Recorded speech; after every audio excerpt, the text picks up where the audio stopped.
जय हिंद दोस्तों, आप सभी का स्वागत है मेरे साथ प्रज्ञान एकेडमी पर। मैं हूँ साक्षी शर्मा।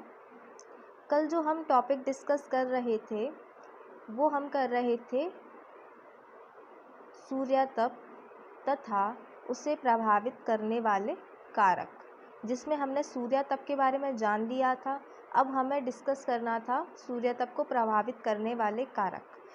लेकिन अभी बीच में एक क्वेरी आई थी कि उसने पूछा था मैम कि ये बीच जो हमारा एटमॉस्फेयर है, एटमॉस्फेयर में जब नीचे से ऊपर की तरफ जाते हैं तो ये टेम्परेचर कम क्यों होता है। तो तब मैंने सोचा कि हो सकता है कई सारे लोगों के मन में ये डाउट हो कि इससे संबंधित कुछ क्वेश्चंस हो, इसलिए मैंने ये एक सेपरेट वीडियो बनाया है कि जो तापमान है वो धरातल के पास अधिक होता है और जब हम जैसे जैसे ऊपर जाते हैं तापमान में गिरावट आ जाती है। तो ये क्यों होता है, तो चलिए आइए डिस्कस करते हैं। सबसे पहले इसे जानने के लिए हमें देखना होगा कि ये सामान्य ताप पतन दर क्या होती है। सामान्य ताप पतन दर हमें जो ये प्रोसेस है देखने को मिलती है क्षोभ मंडल में। ये हमारा क्षोभ मंडल है, यहाँ तक हमारा क्षोभ मंडल है। इसके बाद स्ट्रेटोस्फेयर स्टार्ट हो जाता है तो ये क्षोभ मंडल में यहाँ से यहाँ तक हमें जो प्रक्रिया देखने को मिलती है उसे हम कहते हैं सामान्य ताप पतन दर या नॉर्मल टेम्परेचर रिलैप्स रेट। अब ये होता क्या है इसके बारे में जानते हैं, चलिए। तो सामान्य ताप पतन दर धरातल से ऊपर की ओर जाने पर प्रत्येक किलोमीटर पर 6.5 डिग्री सेल्सियस तापमान में गिरावट आ जाती है, किंतु यह केवल क्षोभ मंडल तक ही सीमित रहती है। जैसे कि ये देखिए, ये हमारा अर्थ सरफेस है, ठीक है। तो अगर हम इधर की तरफ जाएंगे, जो ये दिख रहा होगा आपको, ये एक टेबल दिख रही होगी आपको। तो ये क्यों है, क्योंकि देखिए जब ये हम इधर की तरफ जाएंगे तो टेम्परेचर बढ़ेगा और ज़ीरो से इधर की तरफ आएंगे तो टेम्परेचर घटेगा। ये अपना ज़ीरो है ना, ये ज़ीरो है। ज़ीरो से इधर जाएंगे टेम्परेचर बढ़ेगा, इधर जाएंगे टेम्परेचर घटेगा। देखिए लिखा है 10, 20, 30, 40, 50, -10, -20, -30। तो माइनस कब आता है, जब चीज़ें घट रही होती हैं। तो ये टेम्परेचर के उसमें आस्पेक्ट में बोला गया है। ये देखिए यहाँ लिखा हुआ है टेम्परेचर, ठीक है। और यहाँ पे हाइट है कि कितने किलोमीटर हाइट है, ठीक है। हाइट दिखाई है किलोमीटर्स में। तो देखिए यहाँ पे जैसे जैसे हम हाइट पर बढ़ रहे हैं वैसे वैसे हमारा टेम्परेचर जो है वो ज़ीरो से इधर की तरफ आता जा रहा है, यानी कि कम होता जा रहा है ना। आप देख पा रहे होंगे अच्छे से। तो ये क्या है, इसे ही कहते हैं सामान्य ताप पतन दर। धरातल से जब हम 1 किलोमीटर की हाइट पर जाते हैं, ये हमारा धरातल है, इससे जब हम 1 किलोमीटर हाइट पर जा रहे हैं तो हमारे कितने डिग्री सेल्सियस की गिरावट आ रही है, टोटल 6.5 डिग्री सेल्सियस जो टेम्परेचर है उस पर हमें गिरावट देखने को मिल रही है ना। तो इसे ही क्या कहते हैं, सामान्य ताप पतन दर। जब मैंने आपको परतों के बारे में बताया था, एटमॉस्फेयर की विभिन्न परतों के बारे में बताया था, तो जो फर्स्ट लेक्चर था उसमें मैंने ये बताया था कि जो हम 1 किलोमीटर ऊपर जाते हैं तो 6.5 डिग्री सेल्सियस तापमान जो होता है उसमें गिरावट हमें देखने को मिलती है ना, ठीक है। तो ये आई थिंक ये पॉइंट क्लियर हो गया होगा। किंतु यह केवल क्षोभमंडल तक ही सीमित रहता है। ये हमारा ट्रोपोस्फेयर है पूरा यहाँ तक। तो ये जो क्रिया है ये केवल यहीं तक सीमित रहती है। आगे जब हम जाएंगे तो चीज़ें अलग हो जाती हैं। वो कैसे होंगी, अगर आपको इसमें और जानना है तो आप पहले मेरे वीडियो देख लीजिए, जिसमें मैंने परतों के बारे में बहुत अच्छे से बताया कि एक परत गर्म क्यों होती है, एक परत ठंडी क्यों होती है। इसमें मैंने विशेषकर जो ये क्षोभ मंडल के बारे में किसी ने पूछा था तो उसकी वजह से मैंने ये एक सेपरेट वीडियो बनाया है, ठीक है। तो उसमें क्या है, जितने ज़्यादा ऊपर चले जाएंगे तापमान कम होता जाएगा। तापमान के इस प्रकार कम होने की प्रवृत्ति को ही सामान्य ताप पतन दर कहते हैं। इसी कारण हिमालय के ऊंचे ढालों पर हमेशा बर्फ़ जमी रहती है, क्योंकि हिमालय के उच्च ढाल धरातल से बहुत अधिक ऊंचाई पर हैं। जैसे आप गए होंगे कभी किसी पहाड़ पे गए होंगे या कभी आपने हिमालय का फ़ोटो देखा होगा, तो देखा होगा कि जो आप ऊपर की तरफ चलते जाते हैं तो धीरे धीरे बर्फ़ आती जाती है वहाँ पे, है ना। तो वहाँ बर्फ़ क्यों जम रही है, क्योंकि वहाँ टेम्परेचर कम होता जा रहा है। जैसे कि ये देखिए, ये अपना माउंट एवरेस्ट है, यहाँ पे दिख रहा होगा आपको। तो माउंट एवरेस्ट पे जैसे जैसे हाइट बढ़ रही है उसके साथ साथ टेम्परेचर भी गिरता जा रहा है। देखिए ये गिर रहा है ना, इधर की तरफ जा रहा है, हमारा लाइन इधर की तरफ जा रही है, तो यानी कि इधर की तरफ जा रही है, यानी कि ये टेम्परेचर है क्या हो रहा है, गिर रहा है ना। अब जब हम मेसोस्फीयर में पहुंच जाएंगे या स्ट्रेटोस्फीयर में पहुंच जाएंगे तो तापमान एक सीमा तक समान रहेगा, इसमें कोई परिवर्तन नहीं मिलेगा देखने के लिए, लेकिन फिर धीरे धीरे बढ़ने लगेगा। मेसोस्फीयर में जाके फिर ये घटने लगेगा। तो इसके पीछे कई सारे कारण हैं, उसके बारे में हम डिस्कस करेंगे। ठीक है, देखते हैं आगे।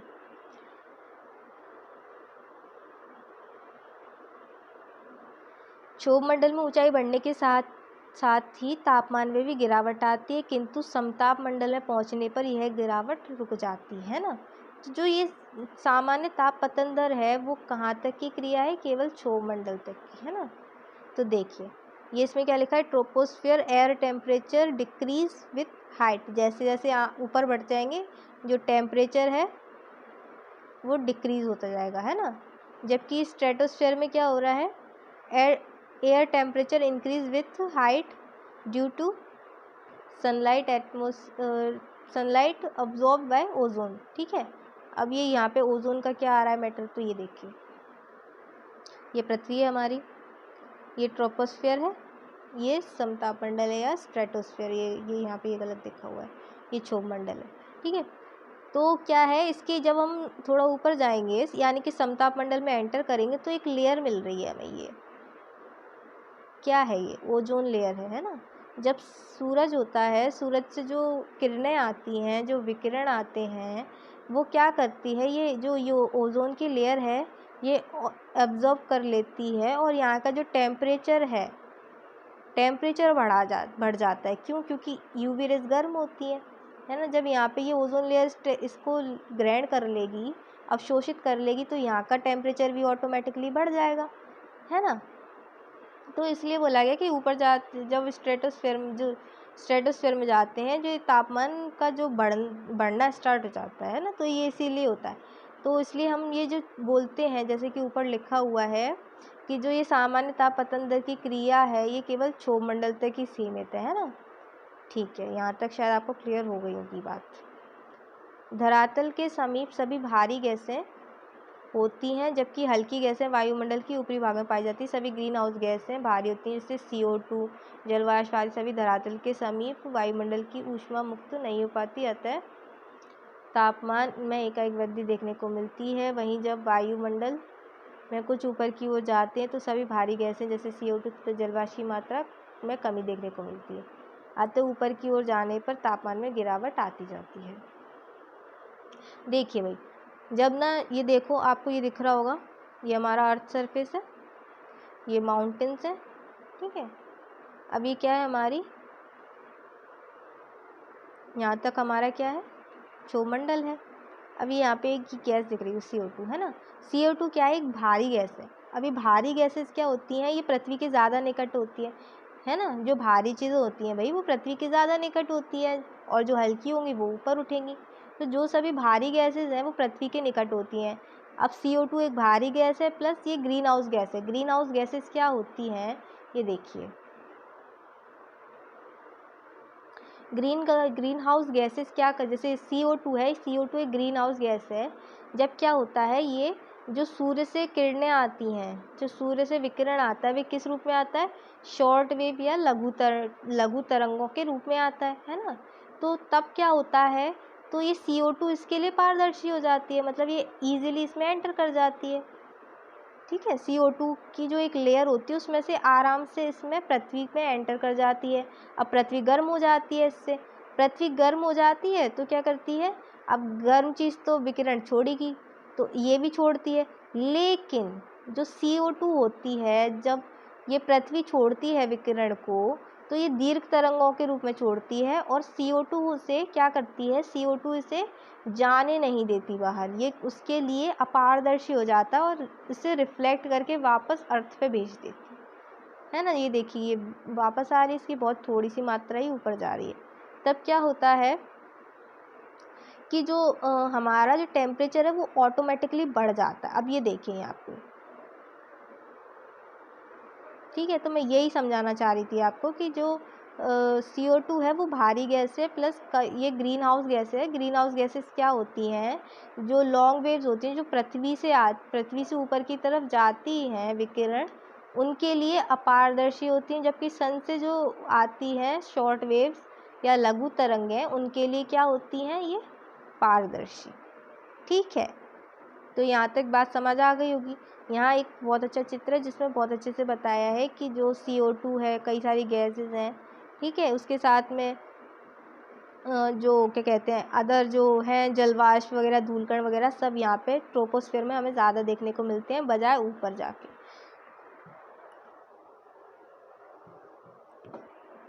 है ना।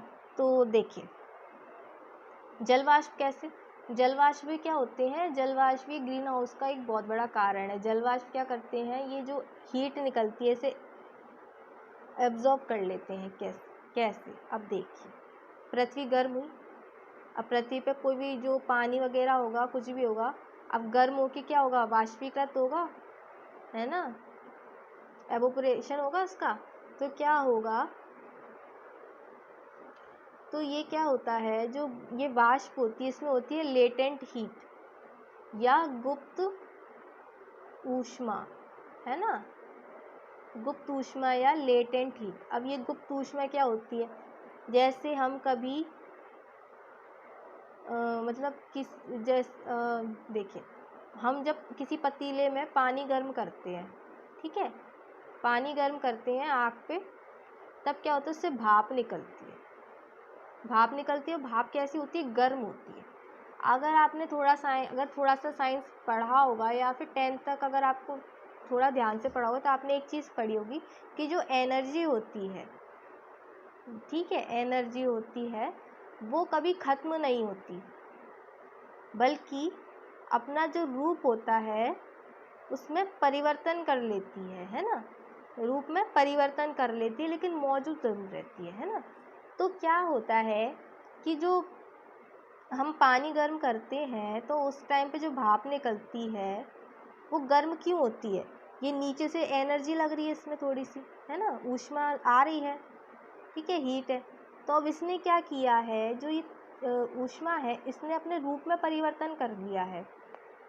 अब ये किस रूप में आ गई है, ये भाप के अंदर छुपी हुई है, किसके रूप में, लेटेंट हीट के रूप में या गुप्त ऊष्मा के रूप में, ठीक है। जब आप इसे टच करेंगे तो आपको पता चलेगा ये गर्म हो जाएगा, ठीक है। जब ये ऊष्मा निकलेगी, आप इसे टच करेंगे तो कई बार आपका हाथ भी जल जाता है, ये इसीलिए ही जलता है क्योंकि उसमें गुप्त ऊष्मा रहती है। जो ये एनर्जी है जो हमने इसे दी है, ये एनर्जी ख़त्म नहीं होती, बल्कि अपना रूप परिवर्तित करके गुप्त ऊष्मा के रूप में इस जो वाष्प होती है उसमें इकट्ठी हो जाती है। तो जल वाष्प में भी ये इसी तरह की कुछ क्रिया होती है जिससे कि तापमान में वृद्धि हो जाती है। आई थिंक ये आपको समझ आ गया होगा अच्छे से। तो चलिए आगे बढ़ते हैं। अब ये लॉन्ग वेव और शॉर्ट वेव क्या होती है, सबसे पहले कई सारे लोगों के मन में ये भी कन्फ्यूज़न हो रहा है कि ये लघु तरंगें हैं और दीर्घ तरंगें क्या होती हैं, जैसे शॉर्ट वेव और लॉन्ग वेव कहते हैं। होता क्या है, जो सन है उससे क्या आती हैं, शॉर्ट वेव्स, सोलर रेडिएशन या शॉर्टर वेवलेंथ वाली जो वो होती है तरंगें होती हैं वो आती हैं। अब ये शॉर्ट वेव और लॉन्ग वेव का क्या सीन है भाई, है ना। तो देखिए, जो भी कोई ऐसा पिंड होता है जो अत्यधिक गर्म होता है तो उससे क्या निकलती है, शॉर्ट वेव्स। जबकि जो कोई ऐसा पिंड जो कि कम गर्म होता है, अब अर्थ है, अर्थ सूर्य की तुलना में तो बहुत कम गर्म होता है क्योंकि उसकी अपनी कोई एनर्जी तो है नहीं, सूर्य से ही वो गर्म होता है ना। तो क्या होता है, तो क्या होता है कि जो कम अपेक्षाकृत कम गर्म जो होता है ना पिंड, उससे जो ऊष्मा निकलेगी, जो विकिरण निकलेगा, वो किस रूप में निकलेगा, लॉन्ग वेव के रूप में से, लॉन्ग वेव के रूप में। तभी इसे क्या कहते हैं, पार्थिव विकिरण या टेरेस्ट्रियल रेडिएशन भी इसे कहते हैं लॉन्ग वेव को, ठीक है, जिसे दीर्घ तरंग हिंदी में कहते हैं। वही ये सब चीज़ें एक ही हैं, चाहे उसे टेरेस्ट्रियल रेडिएशन कह लो, चाहे लॉन्ग वेव कह लो, या दीर्घ तरंगें कह लो, या पार्थिव विकिरण कह लो, ये क्या है, सभी एक ही चीज़ है। अब कई सारे लोग ये सोच रहे होंगे ये भैया ये क्या होता है, इसकी तरंग दैर्ध्य ज़्यादा, इसका तरंग दैर्ध्य कम।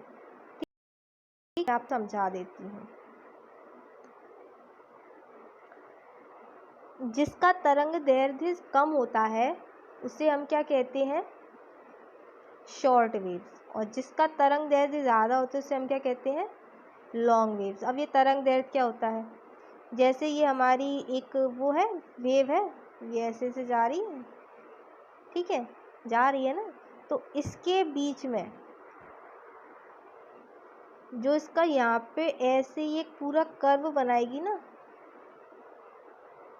ठीक है, तो इसके बीच में जो ये होगा स्पेस, इसे हम क्या कहेंगे, तरंग दैर्ध्य,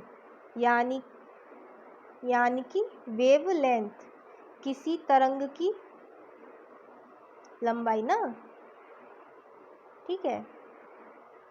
अब क्या है इसमें, जैसे ये है, एक ये तरंग है, एक ये तरंग है, इसकी वेवलेंथ क्या कितनी है, इसकी वेवलेंथ यहाँ से यहाँ तक है और इसकी वेवलेंथ यहाँ से यहाँ तक है ना। एक सर्कल पूरा ऐसे ही इतने में कर रही है, ये एक सर्कल इतनी जल्दी पूरा कर लेती है, तो इसे क्या कहेंगे, लॉन्ग वेव, इसे क्या कहेंगे, शॉर्ट वेव। आई थिंक इतना आपके लिए सफिशिएंट है, इससे ज़्यादा इसमें जानने की कुछ आवश्यकता भी नहीं है, है ना। तो हम आगे बढ़ते हैं। अब एक और चीज़ आती है कि जो वायुमंडल का निचला भाग होता है वो एक और क्रिया से गर्म होता है, जिसे हम कहते हैं चालन।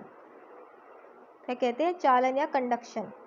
चालन की क्रिया में क्या होता है, जब एक मॉलिक्यूल होता है वो जैसे ये मॉलिक्यूल है, ये गर्म हुए, अब ये मॉलिक्यूल अपनी जगह से कहीं नहीं गए, अपनी जगह पर ही हैं, लेकिन जो इनसे साथ लगे मॉलिक्यूल है ना, वो जैसे ये देखो, इनसे साथ लगे मॉलिक्यूल हैं वो गर्म हो जाएंगे, वो भी गर्म हो गए। अब इनसे साथ लगे मॉलिक्यूल हैं ये, तो ये भी गर्म हो गए। अब इनसे साथ लगे मॉलिक्यूल हैं ये, तो अब ये भी गर्म हो गए। तो ऐसे करके क्या होता है, ये एक हुआ, फिर दूसरा हुआ, फिर तीसरा, फिर चौथा, ऐसे करते करते ये पूरा गर्म हो जाता है ना। जैसे कभी आपने देखा होगा, आप कोई बर्तन में कुछ गर्म कर रहे हैं, कुछ खाना बना रहे हैं, अब यहाँ पे आपने कोई चमचा डाल दिया, तो चमचा काफ़ी देर तक रखा रहेगा, तो ये यहाँ पे भी गर्म हो जाएगा और आप पकड़ते तो आपका हाथ जल जाता है। ये इसी वजह से गर्म होता है, चालन की क्रिया से ही गर्म होता है ना। तो क्या होता है, जो क्षोभमंडल का निचला भाग होता है चालन की क्रिया द्वारा ही गर्म होता है, किंतु चालन की क्रिया से वायुमंडल का बहुत छोटा भाग ही गर्म हो पाता है, जो कि धरातल से सीधे संपर्क में होता है। ये क्रिया की ये कुछ कमी है कि इसमें जो गर्म होगा वायुमंडल एक सीमा तक, बहुत छोटे सीमा तक ही गर्म हो पाता है। जैसे ये हमारा पृथ्वी की धरातल है, तो इससे ये लगा हुआ है, यहाँ तक क्षोभमंडल है, तो इतना एरिया ही इससे केवल गर्म हो पाता है, इससे ज़्यादा गर्म नहीं हो पाता। क्यों, क्योंकि इसकी भी अपनी कुछ सीमाएं हैं, है ना। एक मॉलिक्यूल दे रहा है, फिर दूसरा दे रहा है, तो ऐसे में काफ़ी ज़्यादा हीट वेस्ट भी होती है। तो एक समय ऐसा आता है जब हीट देना ये एक दूसरे को बंद कर देते हैं। तो इस तरीके से गर्म होता है हमारे वायुमंडल का कुछ पार्ट, या कहें कि क्षोभमंडल का कुछ भाग, इससे इस क्रिया के द्वारा गर्म होता है। आई थिंक आज मैंने ये आपको बहुत अच्छे से समझा दिया है, और अगर आपको कोई और भी क्वेरी हो तो आप नीचे कमेंट बॉक्स में मुझे लिख सकते हैं, मैं आपके कमेंट का ज़रूर आंसर करूँगी। Thanks for watching, please like, share and subscribe. जय हिंद, जय भारत।